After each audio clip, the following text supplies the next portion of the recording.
What's going on, everybody? It's another episode of Scarves and Spikes. Tyler here alongside Sydney and Tommy, the whole crew. Another Tyler might be joining us shortly, but we got a lot to talk about. We got a lot of news. We got a couple of matches to talk about. We got Argentina. We got Almada. We got plenty and maybe something about a new kit. But what's going on, y'all? Not too much. Tyler Wolff got the Scarves and Spikes podcast bump. He did. Apparently scoring against Montreal. Really well taken. Yeah, nearly got another one. Really well taken from distance with a keeper out. So got the bounce. So any Atlanta United players want to come on Scarves and Spikes, they're more than welcome to get that boost for upcoming matches. That's right. We weren't around during the Kubo days. We could have helped him. we could have made Kubo the next MLS star. I know. Poor Kubo. Our bad. Sorry, Kubo. And Dom. Dom would have been on fire on this show. I bet. So we got plenty to talk about, guys. Tommy, you want to give a quick shout out to the new intro music that we have been given great permission to use. Thank you, Punk Rock Factory. We appreciate it. Come check them out in Atlanta. Not at the Tabernacle. Not at the Tabernacle. Not at the Tabernacle. Not at the Tabernacle. You're going to send them to the wrong place. The Masquerade, yep. If you are watching live and if you are listening after the fact or watching after the fact, make sure you are subscribed. Make sure you look down there, hit the subscribe button. I hate to sound like that guy. I'm not ever going to say smash the subscribe button. I'm not going to do it. Smash, join the notification squad. I saw that the other day from something my kid was watching. I was like, oh, if we ever say that, I quit. Nope, I'm not doing it. I'm not doing it. But subscribe here, Twitter, Threads, Instagram, everywhere. And if you're not already on our Patreon, we have a lot of stuff going on Patreon. We got the Discord channel, but it is patreon.com/scarves and spikes. And then, of course, our website as well, scarvesandspikes.com. Got plenty of merchandise on there, which some of you probably see next week.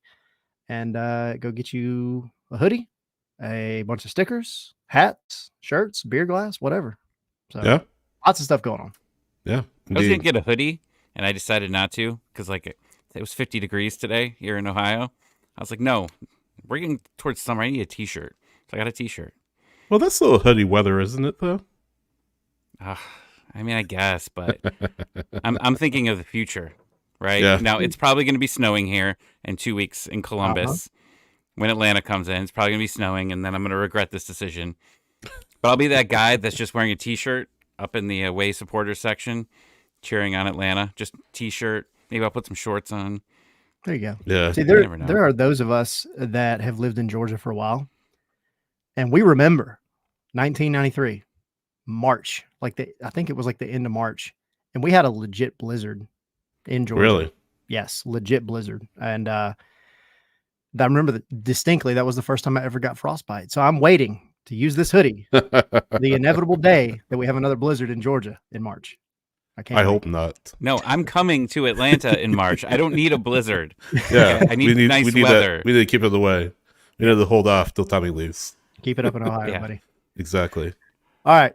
So, Tommy, you were watching the match in Athens, and we have to discuss it because we haven't had a show since then. That was Saturday. It seems like these things are coming quick and fast now.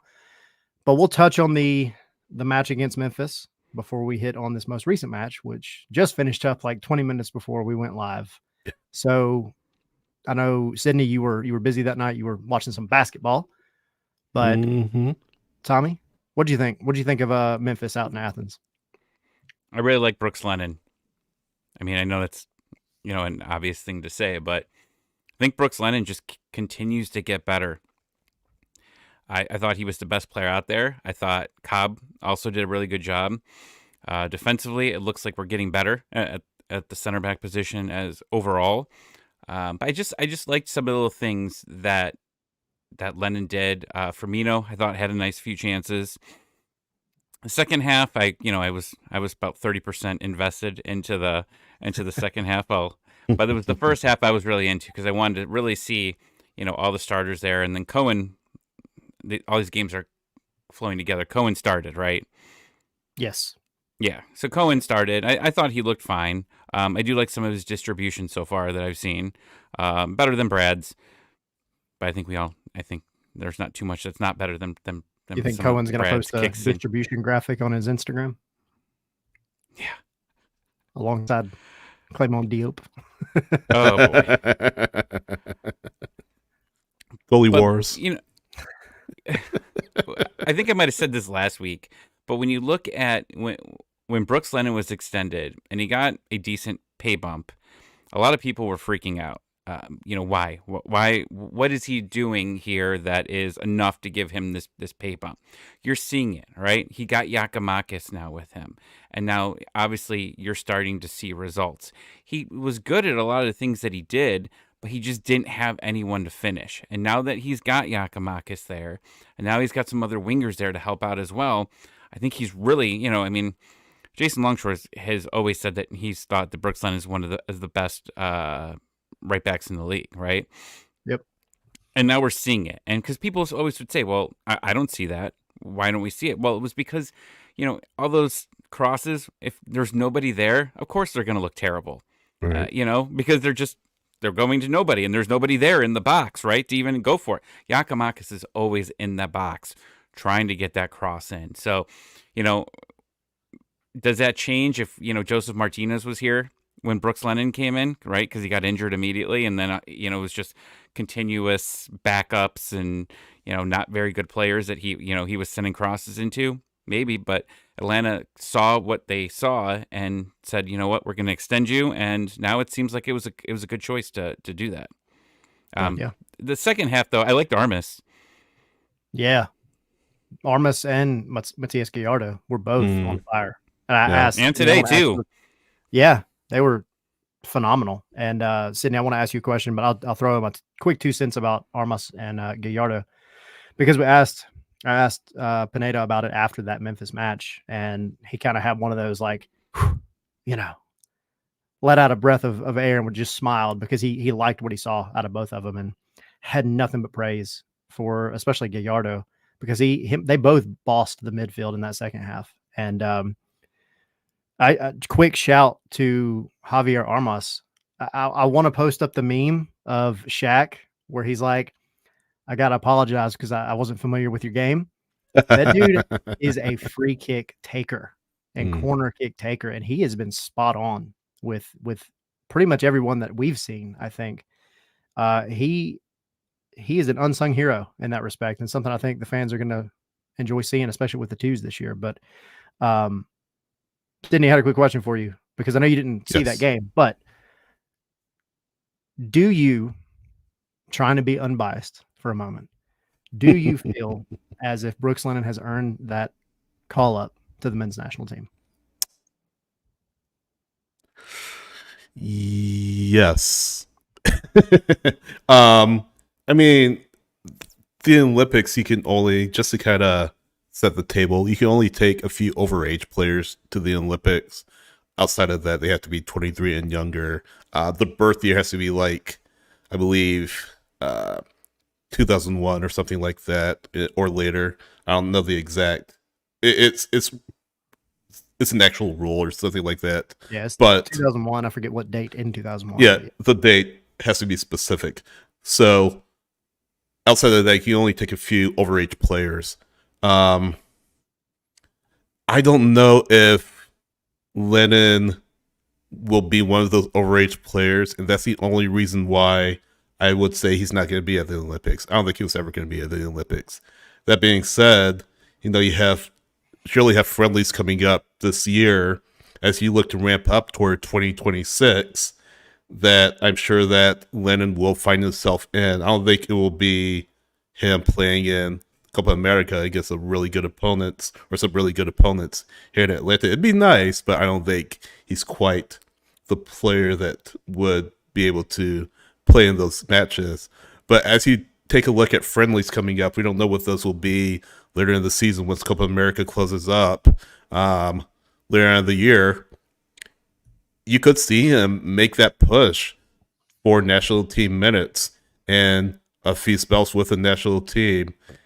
And I think certainly at the rate he went last year, if he's able to carry that on in 2024 even more, it's going to be very hard for Greg Berhalter to say no. So I'm going to say yes, maybe not for the big-time matches, maybe your Gold Cups and things like that, but certainly not, I don't know about Copa America or anything like that, or the Olympics. So that's just my 2 cents, my unbiased take, if you will.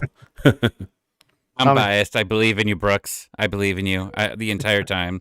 There's Herb Brooks in the Olympics for hockey. I believe you're the you're it. You're the guy. You're the guy. You're the Brooks. You're the Brooks of the U.S. soccer there. Yeah, we have I don't know. Go ahead. No, I was just gonna say I think he's improved a lot. I don't know. There's a lot of talented players out there, but is it a look? Now, remember, he had a look last year, and we talked about this last week. You all forgot at the beginning of last season, right? Yeah. He gets there, and he ends up getting hurt, and it's just like, oh, I remember the call up. I just didn't remember the injury. Yeah, I mean, he got hurt, and that's it's never good on your first call up to get hurt and get sent back home. Right. Hopefully, that's nothing that that they look at down there. But U.S. soccer has done a lot of dumber things before, right? Yeah. Tim saying in the chat, for a significant portion of that time, Brooks is playing with Luis Araujo in front of him. And that's true. That never seemed to work for anybody that was playing back behind Luis Araujo. At least for Atlanta United. It doesn't seem like what dark times. It's a good shout. That's definitely a good shout. But dark times indeed. Really quick as well, Mark pointing out, because I want to talk about them as well. Mark saying he's liking Williams play as well. Megan saying Cobb and Williams both.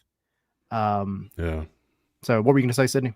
No, I was going to say, certainly has had a good preseason. Again, I wasn't able to watch the match against Memphis, and we'll get into Montreal here in a second, but it certainly has had a good preseason. One of the players that, it's going to sound weird, maybe you aren't focused on as much because he's kind of a known quantity for the team. You know what you'll get from him. That you're just hoping, okay, this is a guy who comes out not injured. But just hopefully you can build on what he did last year and position himself for better things in 2024. Jason said during the Memphis match, just talking about how underrated Brooks Lennon is, and that's certainly the case. But the rate he's going, if he can keep it going for 2024, he won't be underrated. He'll be one of the best left backs in MLS. It'll be hard to overlook. So really excited to see what Brooks can do in 2024. 100%. And that chemistry is going to do nothing but develop, right? You have Giakoumakis up there. I've mentioned on this show multiple times, but I remember this quote distinctly because it felt like it was that one piece of the puzzle that was always missing. But he said him and Giakoumakis, they spend that extra time working together on just crosses and sending the ball into the box and being in that right spot to the point where Brooks has said, I don't even have to pick my head up anymore. I know where he's going to be at. And that comes with time, but that's the stuff that you want to come with time, right? That's chemistry at its base definition. So it's exciting. Yep. One season in. Yep. And well on their way to hopefully kicking off a really good one because there's already been decent interchange just in the preseason where they have had minutes together. Mm-hmm. So. Yeah. All right. So a lot of people in the chat, and we'll bring up some of these comments as we go through because I think people are kind of honing in on certain players. But Sydney, I'll start with you this time. But what did you think overall about this match, this most recent one that just ended? Yeah, when I could watch it because sometimes the stream was breaking up, so a little bit difficulty there, and the quality maybe wasn't great. But yeah, really liked what I saw. We were kind of texting before the match or during the match. Atlanta really was all over Montreal for a spell, and again, you don't want to take too much from preseason, but definitely encouraging signs, very encouraging signs. Good to see Caleb Wiley out there. Certainly good to see Tyler Wolff, who we'll hear from for a second, out there scoring. We kind of joked about it earlier. Caleb had the injury, of course, but is back out there and was out there for 30 minutes. That was a premeditated sub by the coaching staff. So good to see him back. Good to see him affecting the game in a positive manner. Gallardo, we mentioned him a little bit earlier, was very noticeable for the right reasons as well against Montreal. The goal created by Saba, deflected off TRA. Really well taken corner, or really well taken cross by Saba. And that's sort of what you want. That's definitely what you want from your winger. That delivery of the box is sort of a little driven effort that made a deflection and found its way past the keeper. And, they all count the same, regardless of whether it trickles in or is hit out from distance like Tyler Wolff or anything like that. So, really well-served goal. Maybe thinking about it, maybe the cross wasn't as good as it could have been, but at the same time, it had its effect as a goal. So, in Saba's defense, he hasn't played with TRA that much. So hopefully TRA, who I think this is his second or third goal preseason, something like that. TRA's, if you count that one as a goal, it was the second because he had the one last Saturday, which was his first goal for the club ever. Yeah, and then this one. So we don't have goal. At quick 2 cents. After seeing that replay, I don't even know how many times. I'm 99% sure he didn't get any kind of touch on it. So, but he did block the keeper. I mean, he was in the right place at the right time. He blocked the keeper, I think, absolutely, where it just threw everything off. But then you also got to look too. Quick shout out to Nick Firmino, because Nick Firmino was there waiting on the other side at the back post. So that goal was going in somehow or another.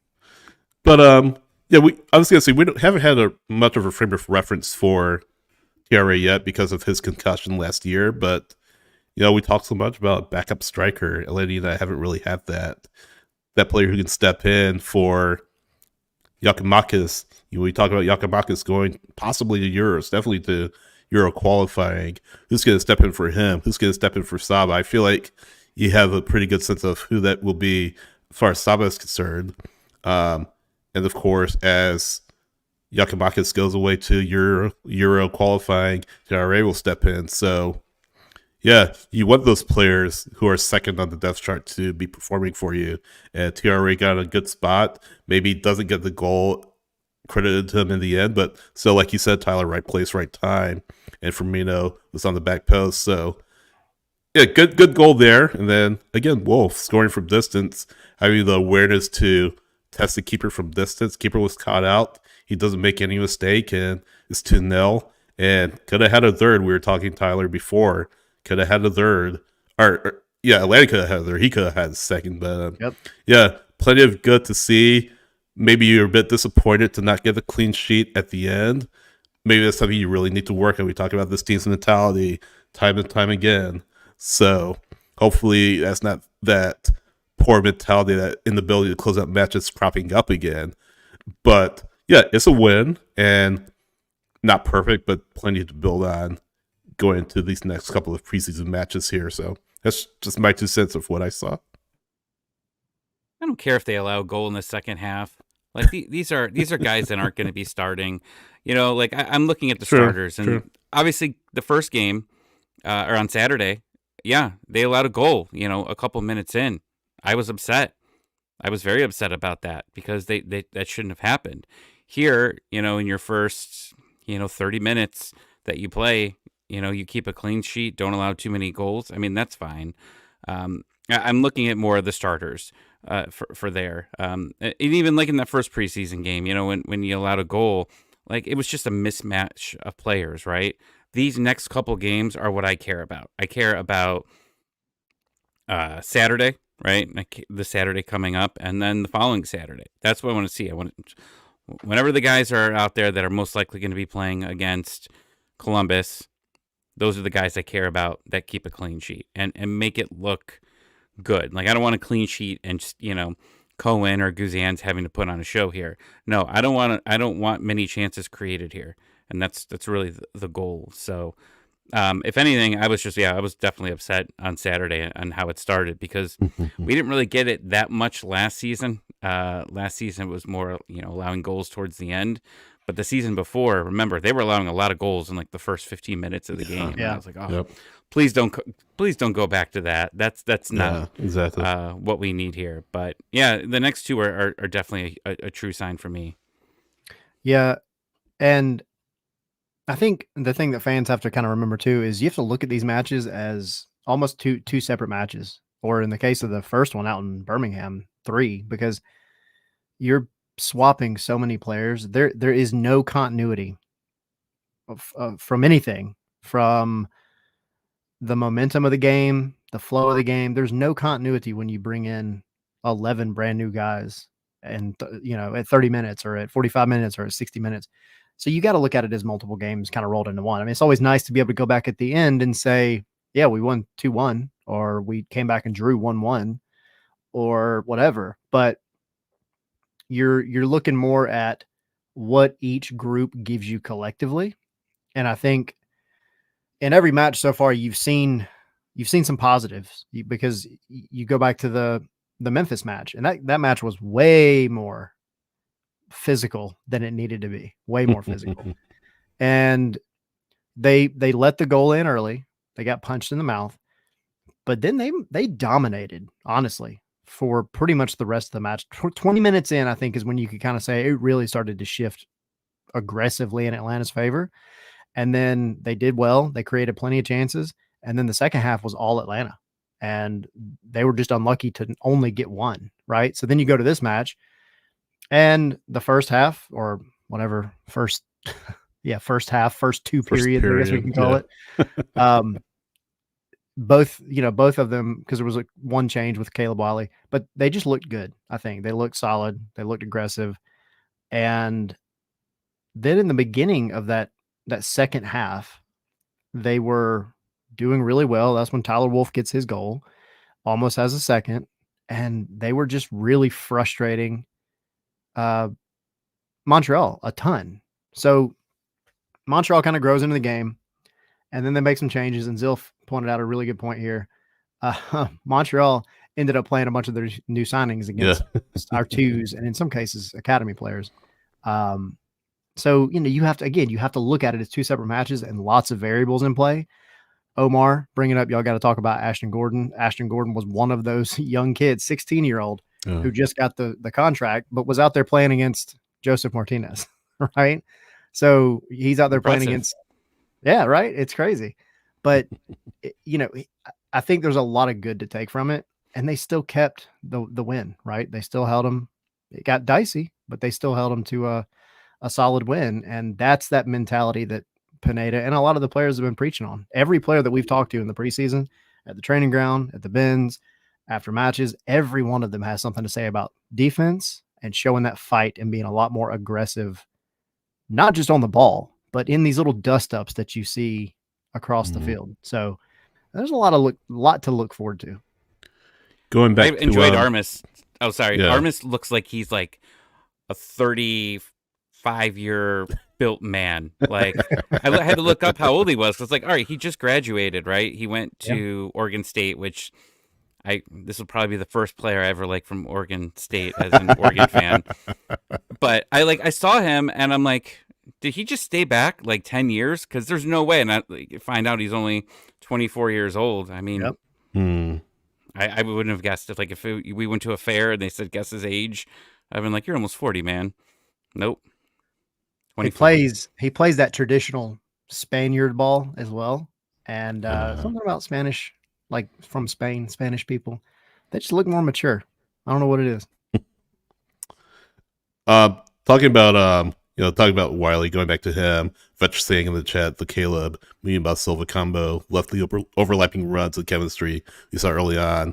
That left side, with Caleb's ability on the left, Silva's speed, creativity on the left, and his nose for goal, I think will be very key for this team in 2024. I noticed too, Muyimba was kind of hugging the touchlines on either side. I noticed it in one instance in particular. So I wonder what that tactical wrinkle will look like further on down the line, as maybe you look to use him along that touchline or along the left or right, what have you. So that's a little bit interesting to me. But I don't want to say hugging the touchline, but he was further outside than he normally is. So wondering what that will look like for him. Wondering again what that tactical mindset will turn out to be, as we go on further to preseason and then to the regular season. But yeah, definitely those three, are going to be players that you're going to look at, especially Caleb being a younger player, Silva being newer, Muyumba being newer. So especially talking about how they came on so well, really out of the gate for the most part. So what did you think about Slish in this one, in his pairing? Because I feel like, this is my 2 cents, in the first match, you have to preface it by saying the guy had 1 day of training with the team before he played out in Athens. Comes out, and he wasn't perfect, but he was eager to, I think, fix any mistakes that he might have had. And but by 20 minutes into the match, like I said a minute ago about the whole team, but 20 minutes into the match, and he looked settled, he looked comfortable, and he was out there kind of doing what you more or less want your defensive midfielder to do, which is like not be seen. Yeah. Zilf saying Slish didn't do anything impressive. He just did his job. If your defensive midfielder is doing his job, that's a great day. I love it. So, but what did y'all think? I say all the time with a defensive midfielder, you don't really notice until you mess up, and he kind of touched on it. So yeah, I mean, he was there. I mean, again, didn't jump off the page really, but didn't do anything that was glaringly poor or anything like that. Just steady. He was good. That's what you want to see from your defensive midfielder. Eventually, as things ramp up, as you play more advanced opponents, you're going to be called on to do more things. But yeah, Vicky's settling in pretty good with Atlanta United. We talked about things that Ibarra and Sosa did all the time we talked about all the time because they weren't doing their job, right? Yeah. They were having a lot of mistakes. So yeah, this is fine for him. Again, you really need to see this all come together, and I don't know if you're going to see it all come together in the preseason. I'm not sure when Almada is going to be back, and I think it was Jason I was listening to was like, you might not even see Almada start in the first game in Columbus. Like he might come off the bench at one point. Sure. I mean, the guy needs rest.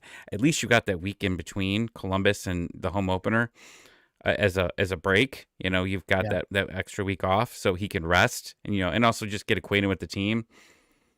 But man, I'd really like to see this team all together as one piece, especially just because you're going to be going into that Columbus game, and there's just a lot of expectations. Like when you're playing the champs on opening day,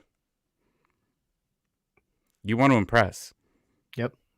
Yeah, I agree. And I think, when you look at chemistry and you look at, we have that conversation about chemistry. Of course, the midfield is one of the places where the midfield trio, really, up the spine, if you want to go that route, is where they have to really have to be like driving to and from practice together. They need to go out party, and they need to be doing some barbecues. They need to be on the same page.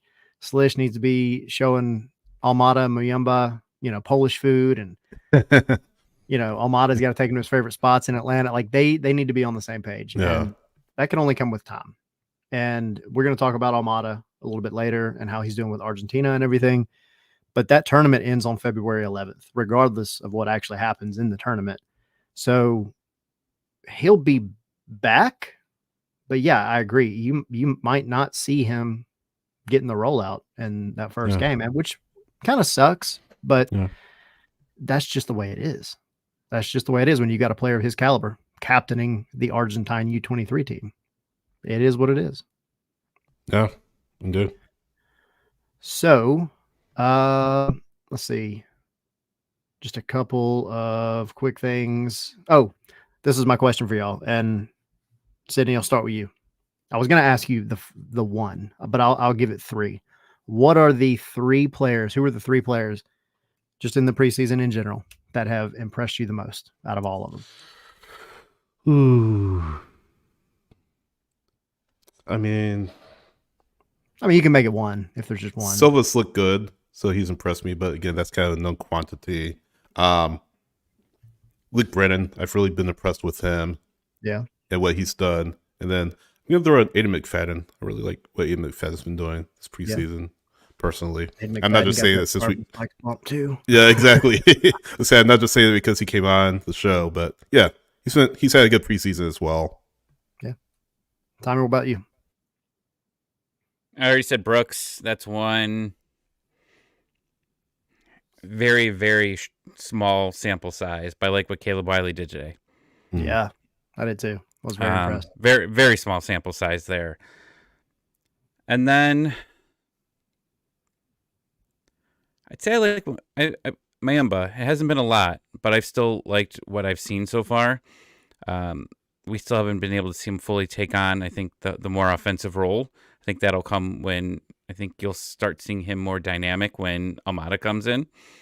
But I do like what I've seen from him so far. And then Cobb, I started to pay attention a little bit more, and I went back and watched Saturday, yesterday, because I know Jason was talking a lot about him on the after show about him. So I went back to look, and it's kind of hard to watch in these streams with that, but he has been impressive so far, and I think that's good because I think you need depth at this position, right? Because you've got maybe one or two guys getting called up, right? Abram and Gregerson. So you're going to need Cobb here, and you're going to need him to do. You need him to play at least a few games. So he's got to contribute, and that his first MLS appearance was that Columbus game. So that's which is not his fault. It's all uphill from there. It's all uphill from there, right? But how he's rebounded from that, with the twos last year. I mean, he's been phenomenal. Absolutely. I think for me, and as I'm going through mine, I'll hit on a couple of comments. Emilio saying I'm feeling meh about Luis Abram, talking about center backs. We'll see again. Omar mentioning Ashton Gordon. Dan saying disappointed to not see Aiden yet. Aiden Torres is, I think last I heard he had picked up a little bit of a knock, nothing serious, but he's training with the twos. So the only twos that traveled with the first team were Gordon, Armas, Gallardo, and Efrain Morales, I believe, also traveled with the team. Well, Morales, he's on a first team contract, isn't he? I could be wrong. We'll have to check. But I think he's on there yet. Okay. I could be wrong too. I don't know. That's something we'll have to double check. But either way, you think of Efrain, you're thinking typically twos. That's where he's going to get his time. But either way, yeah, he told us yesterday at training that he's traveling. So, but for me, I got to agree. Brooks Lennon has been pretty standout. But to me, the big one is Noah Cobb. Noah Cobb has been he's hardly put a step wrong, honestly. He was arguably one of the best players in that first Birmingham match. And then against Memphis, he put out fires. He's way quicker than you give him credit for. He's playing, again, very, like I said earlier, he's playing very mature, and he's playing probably a little bit above his years. And I think having some of these different mentors, different center backs here with him. You got Stian Gregerson, who everybody that we've talked to that plays in and around Stian, even though he's only had 30 minutes, has said that dude is teaching them so much. And, when you've got a guy like that to look up to, that's maybe a little bit of a different profile than Miles Robinson, maybe a little more vocal than Miles Robinson was, it can bleed out to the players around him. So, I've liked what I've seen from Noah. Brooks Lennon has just been steadfast, which is what you want. He's captain material, I think. And then my third one, honestly, is it's a toss-up between Armas and Matias Gallardo. I think they both have just been very impressive, and they look hungry. They look like they want to be out there getting those minutes. And I forget who it was. Somebody at one point had asked, there he is, Emilio, asking, would Gallardo ever see the first team, or is it understood he'll hang for a year and then get moved to Europe? I mean, Gallardo, if the team likes him enough, they'll sign him. They'll move him up to a first team contract. So unless somebody with big pockets from Europe comes first. So or Argentina. But I mean, it came from River Plate, right? Yeah. So He's been. That's what I was getting at. He's been with the big timers, but yeah, he could go back. He could be like half of everybody else has played for Atlanta and go back to River. Or out at the head. Yes. There you go. With this old man. Yep. So yeah, Dan saying Morales is homegrown. Yeah. Henry saying Armas, Wiley, and Gregerson for his 3. So any other points that y'all want to hit on with this game or Memphis or anything about the preseason so far? Anyone know the format of the next 2 games? Regular 45 minutes. Oh, okay. Good. I wasn't paying attention, and I thought I was getting scammed. I was like, another 60. When they said, I asked at training yesterday, and they're like, "Oh yeah, it's gonna be 4 30-minute periods," and I was like, "That gum, dude." A lot of football. That's a lot of football. But you could have texted me. I didn't need the surprise. And me keeping it a little, a little surprise for right. The show came on. Did you watch the YouTube chat in that game? Not until the very end, and I saw there was a lot of French going on in that chat. Oh my gosh. They just kept like typing in their chants over. This was like 5 minutes in, and I typed in like literal French or we. Oh yeah, no, literal French. Yeah. Yeah, but which it is kind of cool that Atlanta can put out these streams, and that's where the teams have to go to watch it. It's kind of neat. Exactly. Around the world, baby. Yeah. So, all right, that is the preseason up until this point. We're going to talk with Tyler Wolff here in a little bit. Talk about plenty of fun stuff with him. Got to give the quick shout out, obviously, to the goal. But before we do that, the Hawks did something the other night. Yeah, they started in a couple of minutes. Maybe we'll get another glimpse of something. They lost. You know what? Oh wait, that's not unusual. Carry on. Just kick him out. Kick him out. Kick him out. Do you even have a basketball team, Sydney, or you just hate on every Atlanta team that's not Atlanta United? I'm not hating on them. I'm not hating. You didn't have to bring up that they lost. You didn't have to bring up that they lost. They were on a good run before they lost to the Clippers. I'll give them that. But sorry, I just derailed the show. You want to talk about the Falcons for a couple minutes? No, we don't have to today. Was it the Dream? The Atlanta Dream? Nah. Who else? You want to call him a nightmare? Atlanta Vibe, yeah. What is that? Pro volleyball. Oh. Just started. And then you have the new golfing team? Or TGL, Atlanta Golf Club, whoever it is. I don't know what it's called. But yeah. Who else are you going to poop on, Sydney? That's it. That's it. Carry on. What do the Hawks do?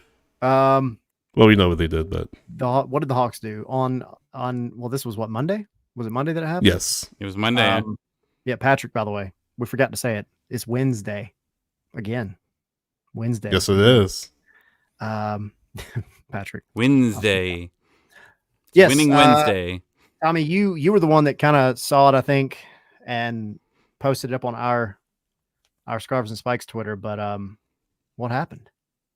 I was looking for the starting lineup, and I just start scrolling through, and I see the picture of Bogdanovic, and I stopped, and I scrolled back, just because, they always like show them what they wear when they walk into the locker room to get ready. And like I just froze for like a good 4 seconds. I'm like, no way. Clicked in the Zoom, and they leaked the kit. They leaked the kit 10 days, 11 days early, 12 days early. Yeah. What? Can we put in quotes? Leaked? Quotes leaked? Showcased the kits prematurely. By the way, they're going to be noticed always rising kit. That's according to marketing email lady that is sent, and the kit release has been confirmed. We kind of already knew this for February 17th. What's it called? The Always Rising Kit. Okay. I feel like you have thoughts, though. No. just a 40-year-old with teenage jokes. So let's just keep moving on. I was wondering where this was going to go. How much longer? Atlanta's always rising to the top. I see what you're doing. I see what you're doing. No, the first couple of pictures didn't look very good. I didn't like them, and then because you couldn't tell the Phoenix, right? And then I thought that first off, just hold on, shout out Omar, yeah. Omar thought the same thing. Thought the same thing. Always rising, baby. Both of you. But it was funny. Like he had it hung up in his locker, and if I was in that locker room, I'd just be like, "Excuse me, Bogey, can you just move to the side? I don't want to ask you any questions about the game. I just got to take a few pictures of this kit and post it." I think it's all right. I've grown onto my thoughts of what getting away from the traditional colors, right? Because I think everyone's just like, "Oh, it's got to have red in it," right? That's the big thing. Yeah. The only thing I will say about this is that I know it's not super close to at least that picture right there, a Bogey there. I looked at the colors and everything. I thought it was a little too similar to the Forest kit, and I think a lot of people made that same comment, like, I don't know what I think about it. It's all right. I want to see it with the shorts. Right. Yep. Like, I don't hate it personally. I mean, it's not the worst kit I've ever seen. We did a poll on our Instagram, like it, hate it, thumbs up, thumbs down, and 82% said thumbs up. Granted, there weren't that many people that took the poll, but still, the sample size that responded is still pretty good. I mean, it feels like most fans are pretty embracing of the kit. And I was surprised. I thought it would be a little more polarizing than it was. I mean, you don't see the 5 stripes on there. You don't see the red, black, and gold on there. Well, you do see gold, and you do see the stripes on the shoulders there, but yeah, you have the Phoenix right there in the background of the kit. This nice light blue color. I guess ocean blue, or I guess you can call it. But yeah, I don't hate it. It's not the worst kit I've ever seen. It may take some getting used to for some people, but that's just my 2 cents. I think come February 17th, we'll get a full look at what it looks like. I think, Tommy, what you're saying with the shorts. So looking forward to that. But by that time, everyone will know what it looked like, but still it'll be good to actually celebrate the kit as it's released, I guess. Is this the best away kit? Or do you have a favorite? Just curious. I mean, I'm kind of partial to not the 17th kit, but the primary kit before that. Well, I mean away. I'm sorry, just the away. I'm talking about away kit. For me, it's the King. It's up there. Yeah, but I'll give you my 2 cents on Peach. this one in a minute. Yeah. Cool. What you got, Tyler? So I want, if you're watching, I'm gonna put a link in the chat real quick. Go here, and this was our Aiden McFadden interview article from last week, but we did a little thing last week where we kind of let AI take what we knew about the away kit from, the alleged leaks and everything, and create some AI generated images. Go compare those to this. We at least got the colors right. But no, I mean, I think I really like it. I like it a lot. I like the blue colors. Blue is my favorite color. And I like that they added a little more of the goldish yellow that you, I think, initially saw in the Bogey picture. But I think it's good. I like it. And I think there's a lot of people that when the 404 kit came out last year, me being one of them, was like, I just don't know about this. And then I saw it in person, and it definitely grew on me. I like it a lot. The Forest kit, I liked the Forest kit. I didn't like how Atlanta played in the Forest kit, but I did like it. I like the colors on it, but I like this one. I think it's clean. I think it's kind of refreshing. Yeah. It's I love the Phoenix. If we're talking about mythical animals, Phoenix is my favorite, so I got that going for me, I guess. There's a little bit of because the whole thing with the Phoenix is the resurgence, like Atlanta, city of Atlanta flag, and that's obviously got a lot of history with the city of Atlanta, with coming out of the Civil War and everything. But I think I mentioned it to to Jarrett Smith from Soccer Down Here last night or the night before, but this Phoenix, if you've lived in Georgia and you've ever been to summer camp at Rock Eagle, this Phoenix has a very Rock Eagle kind of vibe to it. And Rock Eagle is it's like an Indian Native American effigy, like funeral site, but it's been there for a very long time. And this Phoenix kind of has that vibe to it, which I thought was kind of neat. They probably didn't do that on purpose, but for me, it's kind of neat. I like it. I went to summer camp at Rock Eagle, by the way. But no, I like it. I like the colors. I like the way that they did it. If I had any gripe on it, I would say maybe the Phoenix. I wish that it was a little more standout. There was a little more contrast. Yeah, but I like it. I really do like it. I'm gonna hit on this real quick. Dan's watching on Twitch is saying he's recommending the Marietta kit. He says y'all know the landmark. Tommy, I mean you're in Ohio, so you're not familiar. But Tyler, you're a Southside guy. I've been here in the area for a little bit, but the Big Chicken. So those of you in the Atlanta area know all about the Big Chicken. For those of you that don't, maybe listening for the first time, maybe not an Atlanta United fan or not from Atlanta, there's a KFC not too far from the training ground, in fact. It has a giant chicken. Yeah, very close to the training ground. It has a giant chicken. Its beak opens and closes. And you can see it actually from the express lanes, the tolled express lanes on I-75. You can see it really well. So that's the Big Chicken. Look it up. There it is. You're not an Atlanta fan. Yep. If you're watching live, you see the picture. But if you're listening to the podcast, definitely look it up. Big Chicken, KFC. I don't know what happens if you just type Big Chicken, but just add KFC on there too. You should be able to find it. But yeah, I don't know if the Marietta kit will be in play. It'd be nice. maybe for Atlanta United too. Who knows? Maybe for Atlanta United too. But Big Chicken kit. Yeah, I'm good with it. Tommy, what would the Cleveland kit look like? By the way, a Cleveland. Yes. Probably have a guitar on it. Yeah. Good shout. Rock and Roll Hall of Fame here. Good shout. Cool. You said your favorite mythical creature. Like, I've never thought about, like, what is my favorite mythical creature? Let me go back to the Harry Potter series and say which I had to Google mythical creatures because, I was going on the list. Oh, I got the Big Chicken up now on my phone. Like, trying to think of creature. Dragon, centaur, griffin, minotaur, werewolf, banshee, Bigfoot, the mermaid, cyclops. Which Sydney, one is let it? me ask you a question. Yes. What is your favorite mythical creature? Do you want me to name more? Do you like gnomes? No, I'm not a huge gnomes guy.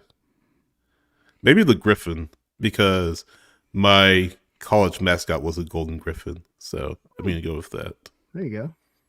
What's yours? I think I'm sticking with gnomes. Gnomes. What kind of gnomes? The ones that sing? No. The ones that are in people's front yards. Yeah. No. Garden gnomes. I like to walk out late. It's like 10, 11 o'clock. Or even like when we're doing spaces after games. I'm like out walking and there's garden gnomes. And sometimes I swear, like one day they're going to just come to life. And I watched too many like Goosebumps. Was the garden gnomes with the Goosebumps.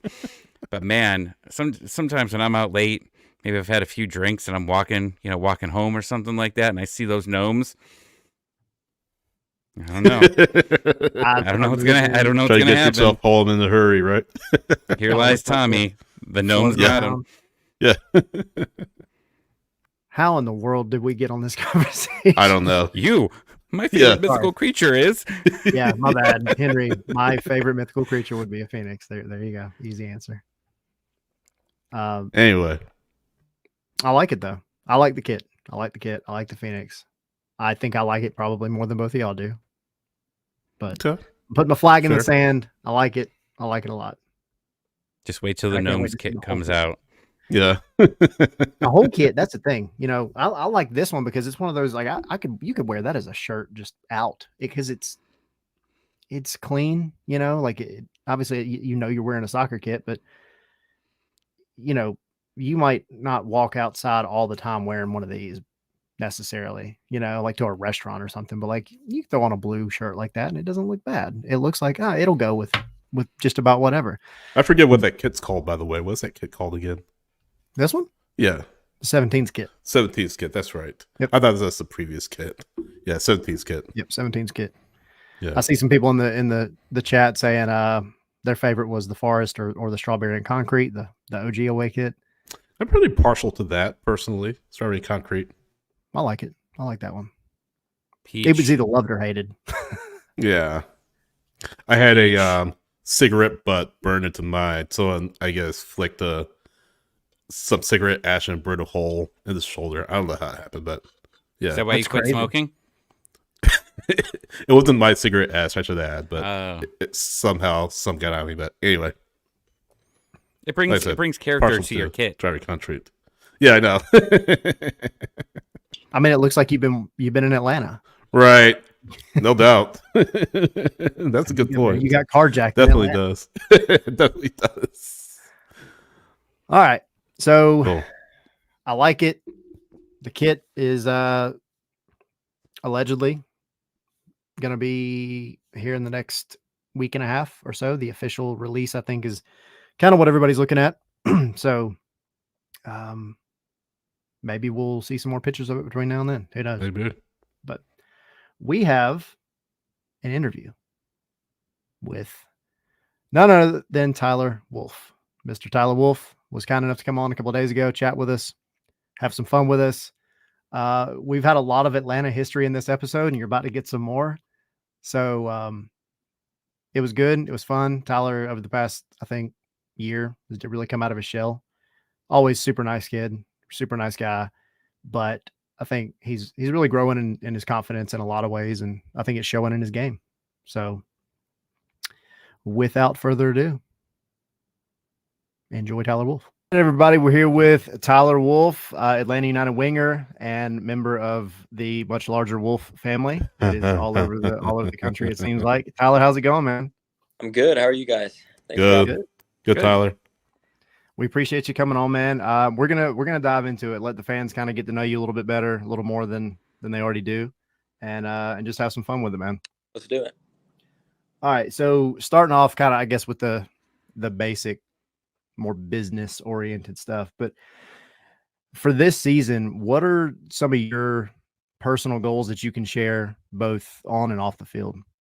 Yeah, I'd say I got a little taste of it, getting the goals, getting in games last year. It was an exciting moment for me. I think this year I'm hungry for more.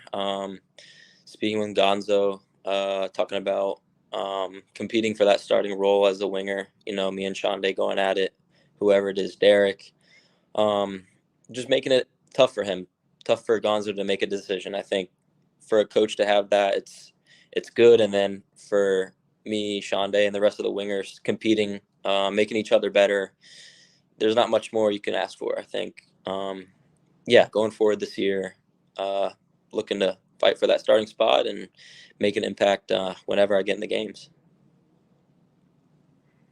So growing up with a big soccer family, what's that like? Do you guys, like on Thanksgiving, just talk about soccer and you get in trouble, or how's that work? Yeah, I mean, it's been awesome. We've traveled everywhere around the country. We were in Germany for a little bit. My two younger brothers, they play, so it was a competitive family. Everywhere we moved, we were always playing soccer. I think just looking back at it, never really had a chance to do anything else. But it's been awesome with my family, experiencing these different places and sharing these experiences with my brothers as well. Hopefully we can keep growing and, who knows, play against each other, play with each other one day. So we both have something in common. We both have last name of animals. Mm-hmm. My last name is Moose. You have Wolf. Yours is a much cooler last name. Did anyone do anything fun with you, like in high school? Did they howl at you when you played, scored goals? Not really. They would just say it's a cool last name. There's a couple fans at the game in Athens that they were making some noises, but no, nothing crazy. I should have been your friend in high school. I probably would have done it. Anything for you? You do anything for Moose? If you ever look up what a sound a moose makes, you probably wouldn't want to make that noise. But everyone, I got the Bullwinkle horns. That was pretty much me. Gotcha. Tyler, I have a non-animal last name, so just FYI. You talked about your family. Of course, Owen is in Austin. Your dad's the head coach at Austin FC. I actually that's at the training now a little bit. Gavin, your younger brother, is in the Austin Academy. What are those conversations like when you talk about soccer with your dad, of course, but then with Owen, with your younger brother, your entire family? What are those conversations like, kind of on the phone?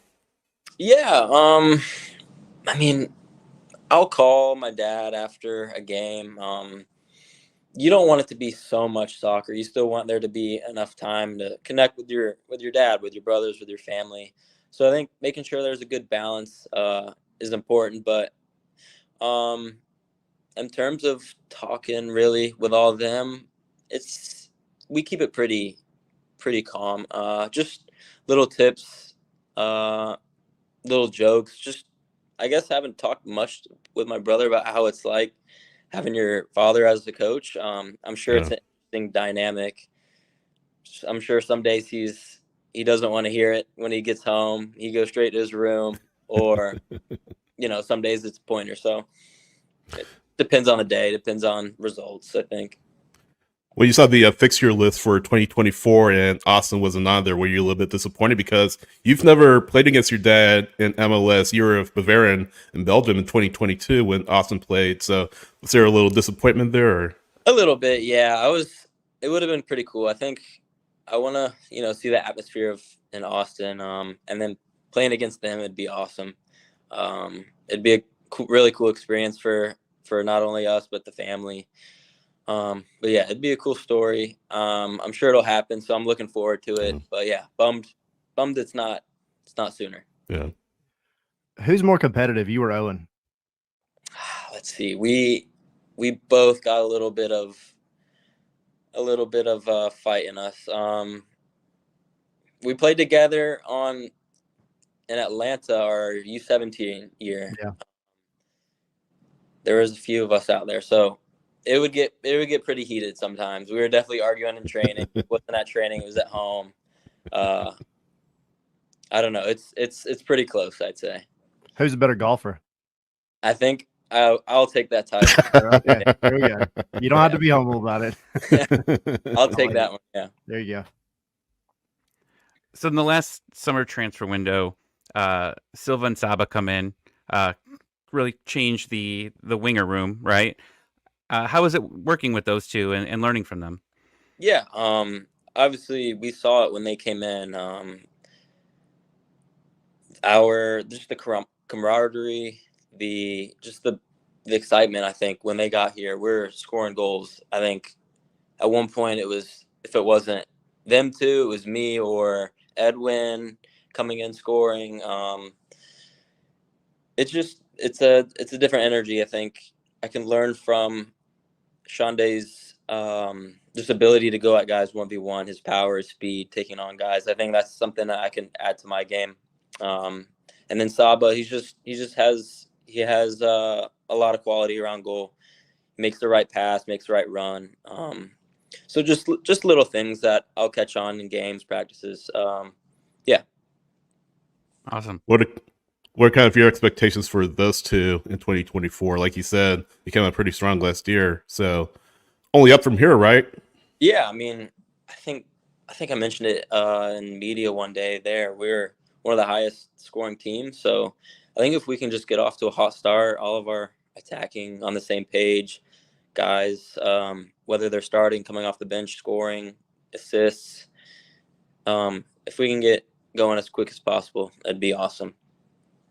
Yeah, I know the fan base is really anticipating it. This traditionally has been a very high attacking team, and Saba and Shande, you kind of mentioned it, added to that element coming in. So hopefully, we see more from them in 2024 and more from you even. So when you look at the club as a whole, who do you say is the player or players you've learned from the most? Let's see. Brad's been there from the beginning. He's just been a great role model. He's been just a great guy to have in the locker room. Being a good person, a good leader. Just along the way, I think he's been someone who I think everyone has looked at. Every player that's been involved in the club, he's had an impact on us, on the field, off the field. I think one of the biggest thing is his competitiveness.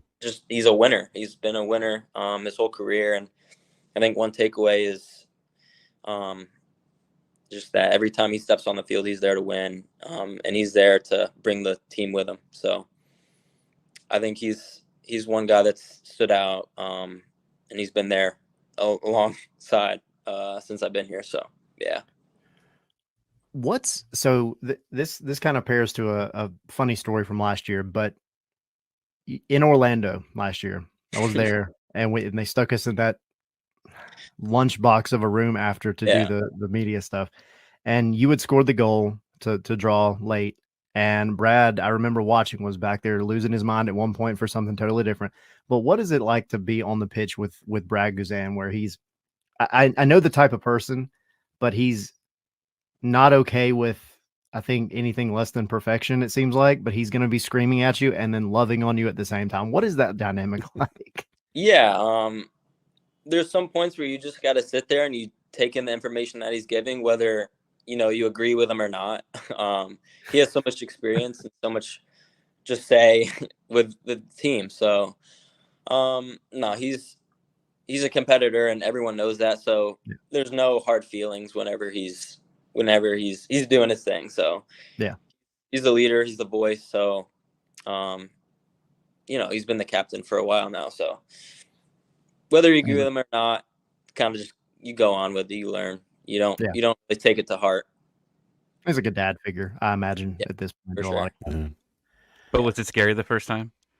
The first preseason, I'm sure he had a few goes at me, but you get used to it.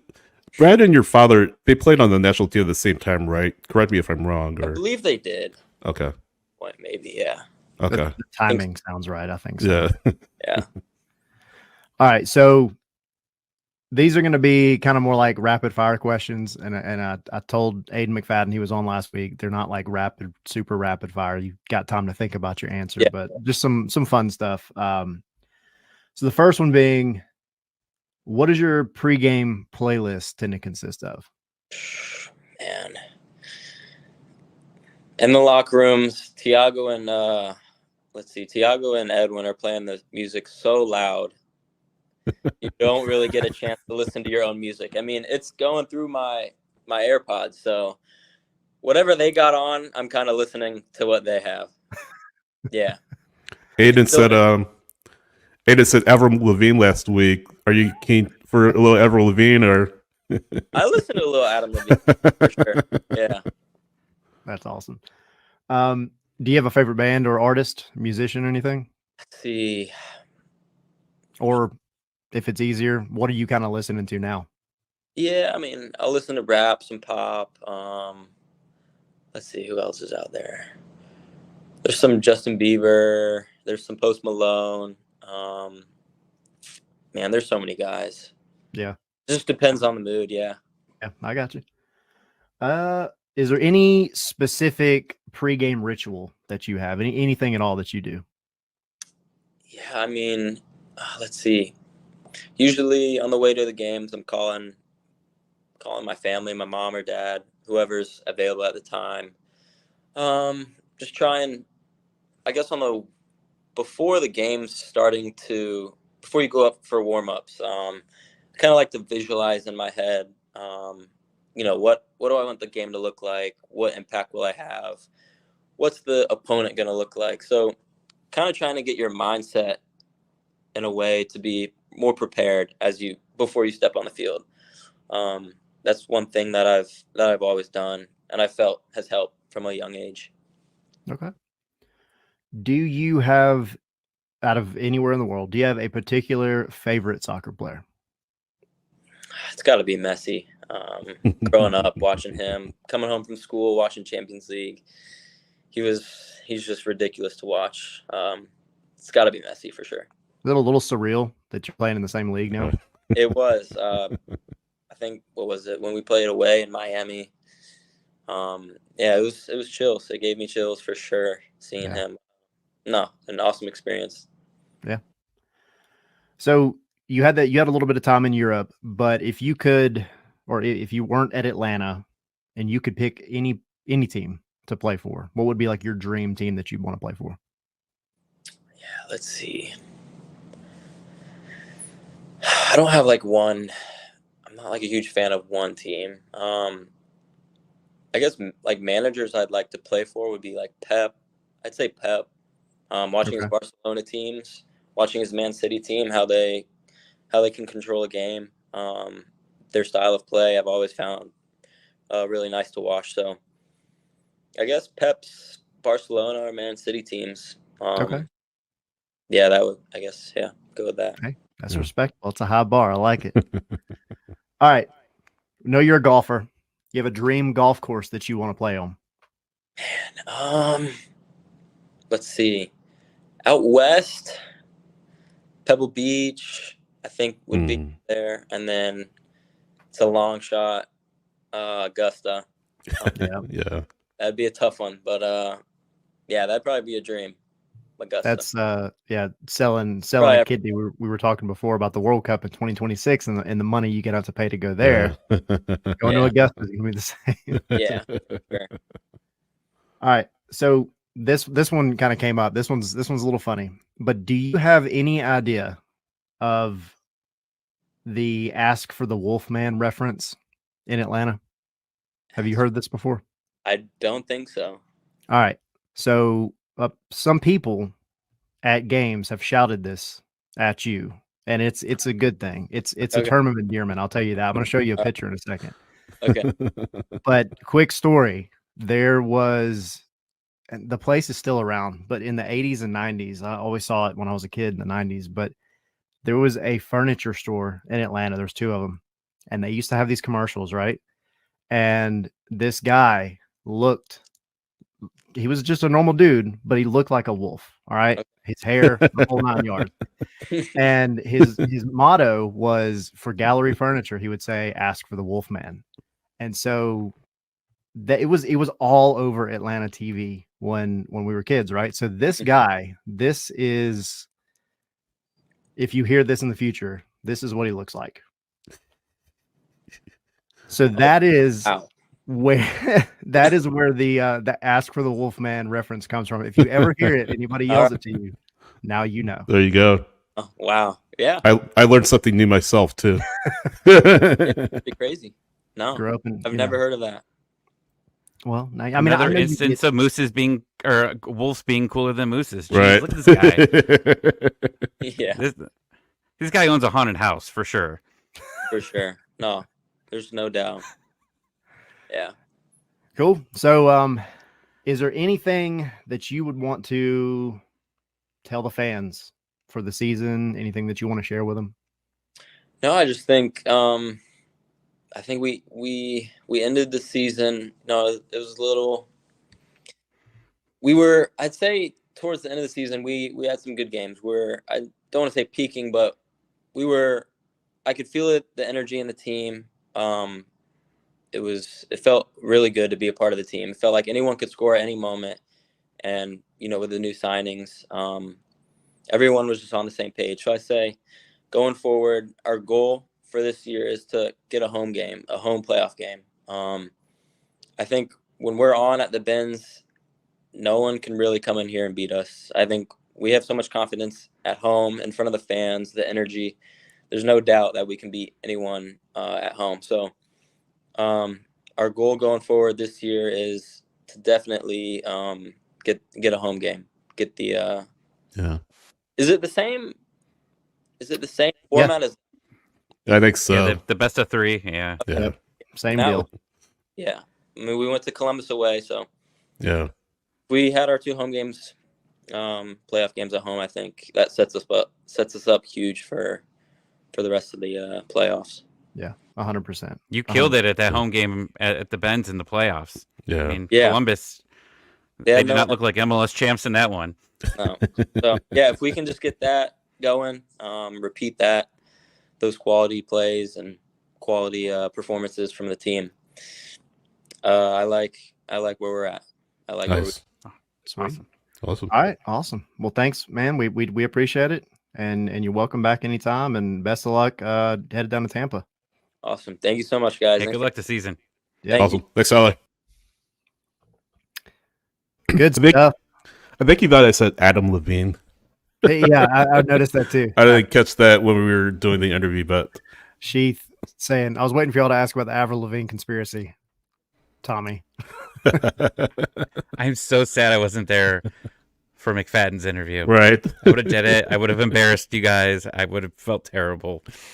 I came so but close. just to see his eyes, like when I told my wife that story, she just stared at me, and then we went we were on a 2-hour drive home, and I just kept pulling up more YouTube videos. I'm like, listen to this one, listen to this one. Going down the rabbit hole. Sorry, the rabbit hole of the clone Avril Lavigne. So, that first of all, Tyler, we appreciate Tyler coming on. That was awesome. A great interview. Him and Aiden both as well. Perhaps other things coming up very soon in the future. Maybe. But that was great. That was great. We appreciate him coming on. But I do have a question. Yes. Tommy, what does a moose sound like?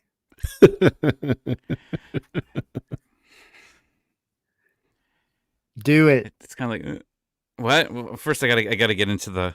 All right, get in there. To the mode. It's like it's like a. It just sounds like a moose is just like constantly like humping something. That's kind of the best way of describing it. It's just. But when I played hockey and like if I ever scored or whatever, did something stupid, people just go moose, like right, and like that one's easy. But like don't ever make a moose noise. Just like goose. There you go. Yeah, pretty much. Term of endearment. I like good shout there. Yeah, but like good shout. But if everybody starts howling, yeah, thank you. If you can get the entire Benz next time Tyler scores to start howling, that'd be gold. That'd be gold. And I just hope we come up with some better chants. We're gonna have to talk to some of these. You know where I'm leading to here? Yeah, go ahead, buddy. Yeah, we're working. One of our projects here this year is getting on every one of the supporters groups. Some representatives from them talk a little bit about what they do and what they do in their community, what they do on game day, what makes them special. But those are the people we need to talk to. They're the ones that can come up with these chants to lead the way. There are so many ideas. I like the Wolff. They are. And then I'm still waiting for the whole Benz to be doing the Yakamakis 99 red balloons thing. I want that to happen. Mm-hmm. Maybe in 2024, we'll see. Yeah. Let's do it. Maybe. So, speaking of 2024, we have Thiago Almada, who isn't going anywhere as of now, but he is currently down in Venezuela at the CONMEBOL U23 tournament, the Olympic pre-tournament. And he's killing it. But have you guys, first of all, did you see any of the game the other night against Venezuela? I saw highlights of it. Same. Saw highlights. Ronald Hernandez, we chatted with him yesterday at the training ground as well. He was torn between two worlds because he's like, Almada's a good friend of mine, good friend of my family now. So I'm happy for him. Wasn't happy about, them scoring, but of course Venezuela came back in the 10th minute of stoppage time with a penalty to make it 2-2 and draw. That is important because you're now at this point in that tournament, you're in the final group, right? Only the top two teams go to the Olympics. And right now it is Paraguay in first because they had a wild upset against Brazil. And then you have Venezuela and kind of more or less tied, essentially. You have technically Argentina in third and then Brazil in fourth. Yeah, and we talked about this last week. It's not a true knockout stage. It's round robin. Yeah. Well, every team plays each other, Yeah. and then, like you said, the top two move on to the game. So, yeah, Argentina has a little bit of work to do, like you were saying. But Come yeah. home. Come home. Come home. Not They yet. don't need you. They don't need you. We need you. We do. We do. It's such a hard place to be, though, right? Because it's such a source of pride. And it's also tough if Argentina doesn't make it, because it's Argentina. What else do you need to say but the culture, right? Mm-hmm. It would be huge if Almada, captaining the U23s of Argentina, made it to the Olympics, because first of all, he deserves it, but that's going to drive the price up. That's going to give him that opportunity to go play in the Olympics, be on an even bigger world stage. And, he's got the talent to make it happen. And at the brewery the other night with Jason Longshore, we were doing his Soccer Down Here show. He mentioned, I think he was talking to Mike Conti, but, I think his words were that number 10 jersey for Argentina. Mm-hmm. Here's a lot of weight. Yeah. Here's a lot of weight.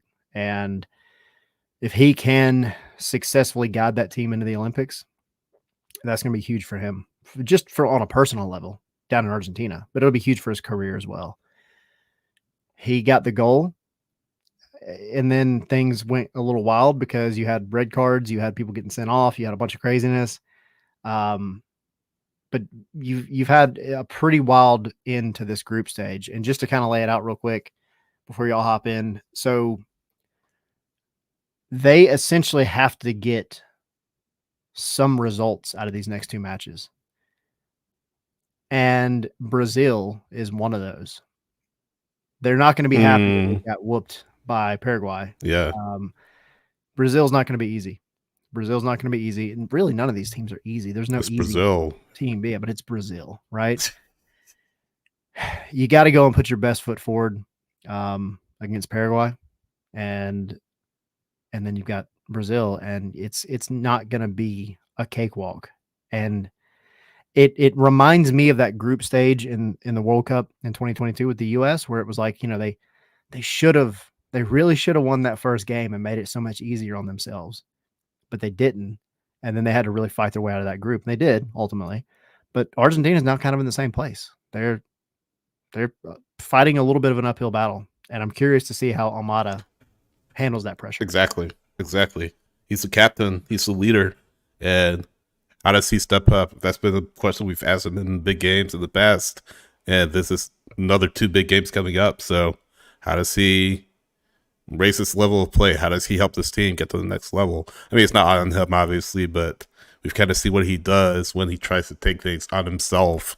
So hopefully he doesn't do that. Hopefully he can, A, play his best game, but B, lead his team and show that he belongs in this tournament. And yet, it's not dire for them, but they need results against these 2 next teams coming up, or they will be gone. So that's what I'm looking for. But yeah,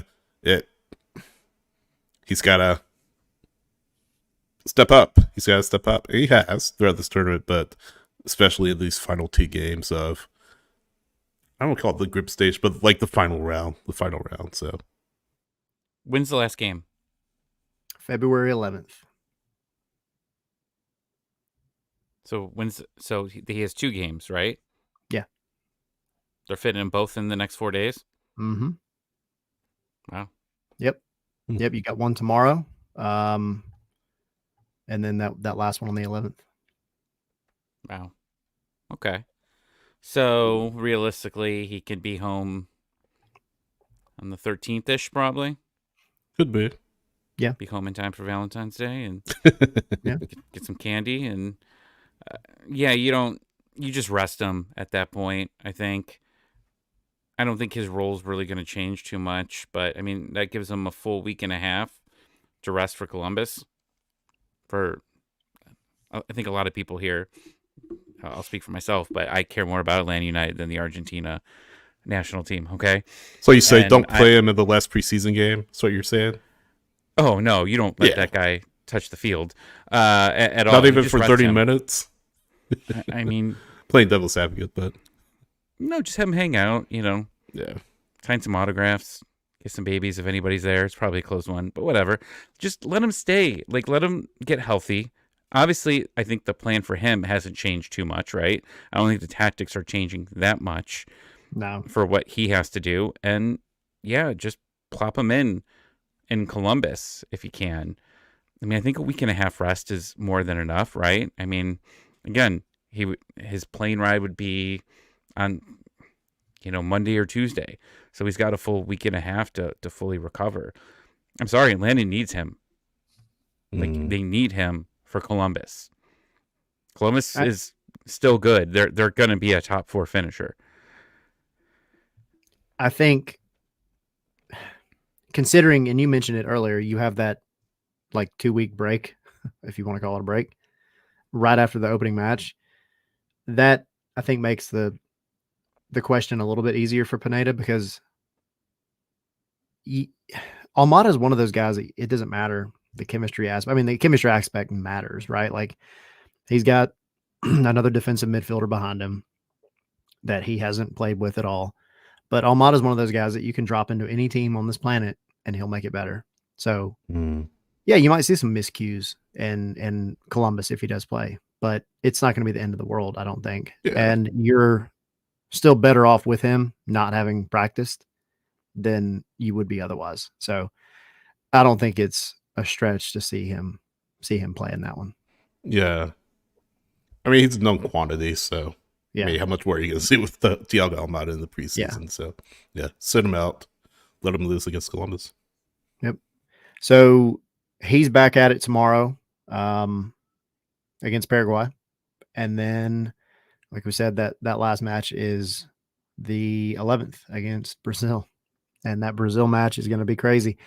They go out and they get a win tomorrow. It makes the job easier for sure. But it's still not locked in. Right. It's going to come down to that final game. So it's going to be very, very curious. And I hope for Almada that he does it. Sheath was saying in the chat, does it count against him at all if Argentina missed the Olympics since he's the captain, despite him balling out? Nah, not at all. He's still going to go for a bunch of money. Yeah, on Twitter it will. Forget in Argentina, Twitter. They might not be happy. Yeah, it's Argentina. Argentina matters. Yeah, but ultimately, any scout for any reputable team is going to watch what he's done for the U23 for this tournament, and then everything he's doing with Atlanta and every other time he's played for Argentina, and they're gonna look and say, well, he did play. He did, like she said, he did ball out for him. You can only carry the team so much, right? Like, other players have to get involved too. And it's as simple as that.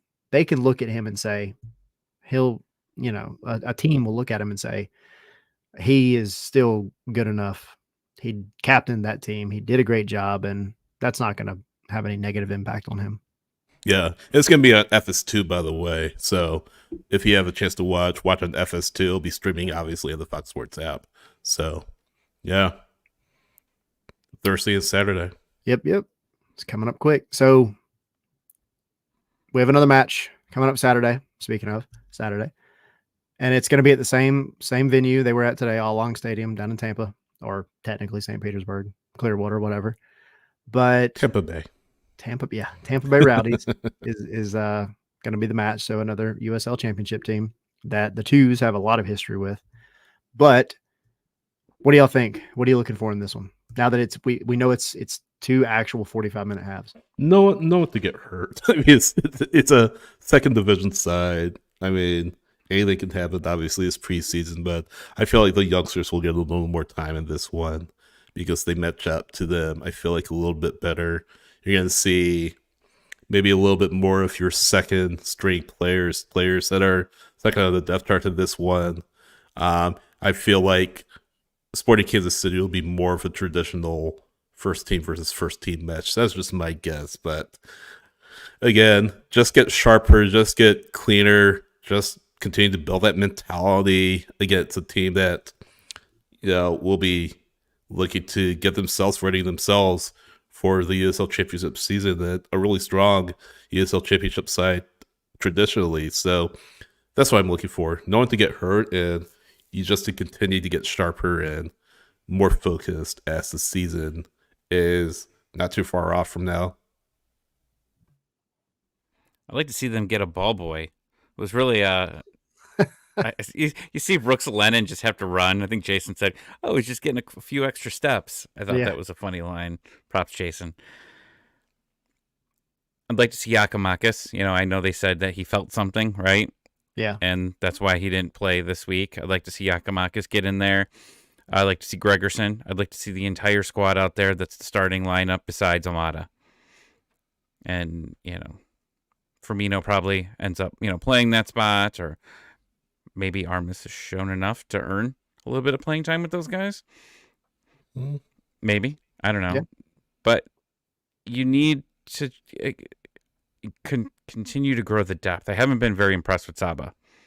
I know today he made something happen, but I haven't been impressed overall from what I've seen from him. I need to start seeing that dynamic play that we had between Giakoumakis, Silva, and Saba again. They got to get that going, because they got it going quick when they all got together in the second half of that season. You want to see it grow. Again, it's preseason. I'm not worried, but I'd like to just start seeing some signs of them with their chemistry, because, man, when those three were on working together, maybe it's just Almada that really brings the whole puzzle together here. Yeah. But when those three were working together and, you know, making nice passes into the box for Giakoumakis, or them cutting in, it was dynamic. It was probably the most dynamic three that we've seen up front since the early Atlanta United teams. It was. It absolutely was. It's in that May. It was. We got to start seeing that again here. And I'd like to see a couple signs of it here in the preseason to know what we're getting into, you know, in the next couple of weeks. It might not happen until the home opener, because this team, those three, were crazy at home, right? Yeah. All three of them. Yeah. The road, they were okay, but at home, they were there. I would like to not wait until we get back to the Benz in March. Yep. But if they can start getting going here in the preseason, I'll feel a little bit better about our chances opening week. Yep. March 9th is the home opener. So March a little over a month away. We have some really, really big stuff that we're planning for that, by the way, that whole week, both in person and on the show, just like here. That whole week, we're gonna have a lot of stuff going on. So keep your eyes on it. We'll definitely have a lot of really cool stuff happening, and stuff that people have been asking for. So super excited about it. You'll definitely hear more about it over the next week or two for sure.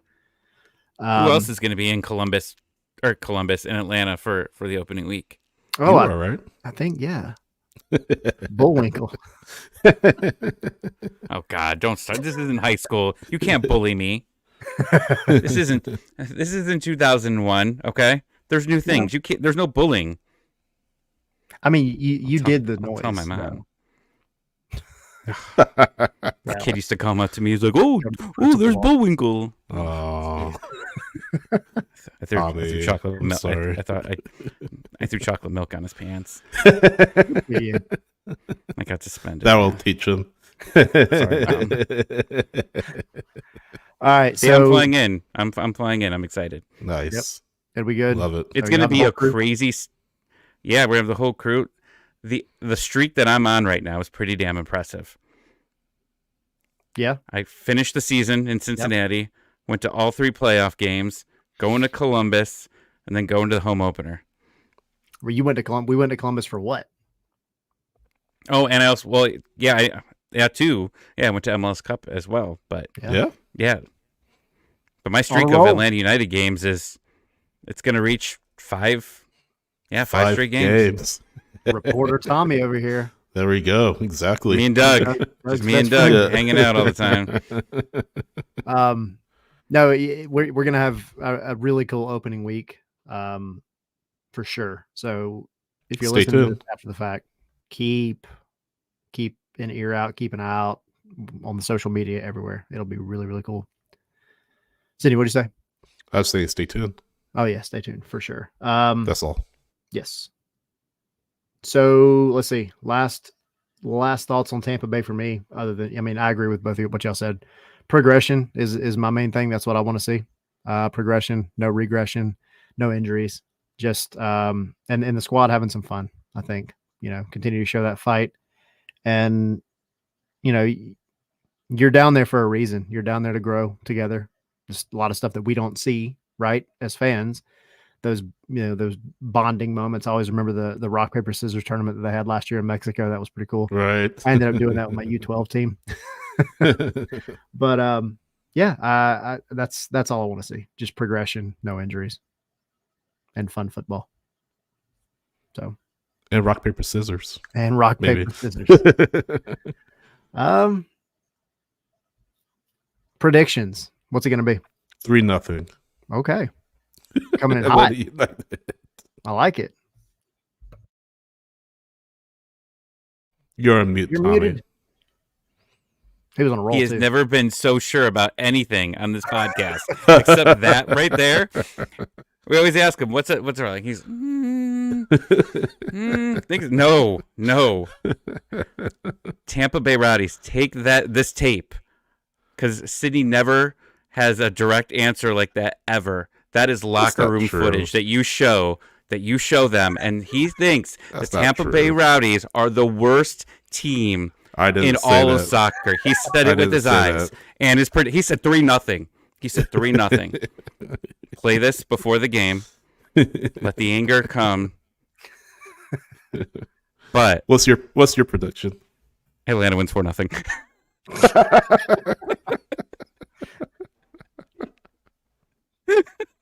Are they all coming in hot? What's your prediction, Tyler? Don't say 2-1. Even higher than that. No, I'm gonna go 2-0. Okay. I just need a clean sheet. Clean sheet. I need a clean sheet. Yes, clean sheet. So, let's see. Mark saying 3-1 to Atlanta. That's about it, I think, in the chat so far. But yeah, I mean, again, progression. But get a clean sheet. You need a clean sheet. You need some confidence for your defense for all that work that they've been doing. So you want to see it come together at some point. And let's see, Derek saying 3-0. So he's agreeing with you, Sydney. I like it. Good job, Derek. All right. With that, that's it for this one. We will we don't know what day we're recording next week, right? Just about Valentine's Day. Next week is Valentine's Day. So it will not be. Good point. Good point. Yeah, it will not be Wednesday. Absolutely not. Not be Wednesday. Yeah. Keep your eye on social media for that. Probably going to be like a Tuesday thing, maybe a Thursday thing, but we will definitely let y'all know once we know for sure. Yes. And if you have a spouse or a girlfriend or whatever, significant other, do not forget it is Valentine's Day next Wednesday. This is your PSA. Just be nice to your dog. Just be nice to your dog. Whoever it is. But if you're the Tampa Bay Rowdies, don't get any chocolate for Sydney. Because he says your team sucks. Tommy says your team sucks worse. I didn't say. I had to think about it at least. You did. Yeah, Sydney was like 3-0. I'm done. Two middle fingers in the air at the same time. Oh man, no. he was coming in hot. No, over like Eminem, just holding them, hanging them high. Patreon.com/scarves and spikes. Yes, guys, go hop on the Patreon. We got a lot of cool content coming out. Scarvesandspikes.com, the website. There's a link to the store on there, and we have our merch coming out. And then, of course, all of our normal social media, Scarves in Spikes on Twitter, Scarves and Spikes on Instagram, Threads, Facebook. We're over on Facebook now. And yeah, get you guys some cool stuff. And again, keep an eye out because we have some cool stuff planned. And I'm excited. I'm excited too. Get rowdy this weekend. Get rowdy. And apparently hold up Tampa Bay Rowdies. At Tampa Bay. Right. Can you do the moose noise again? No, that was a young moose. That was a pre-puberty moose. 3 out of 10. Somebody's driving and just crashed their car. I apologize. Pull out your AAA card now. Thankfully, it hit a moose like they do in Alaska and Canada. Speaking of Canada, the rowdies.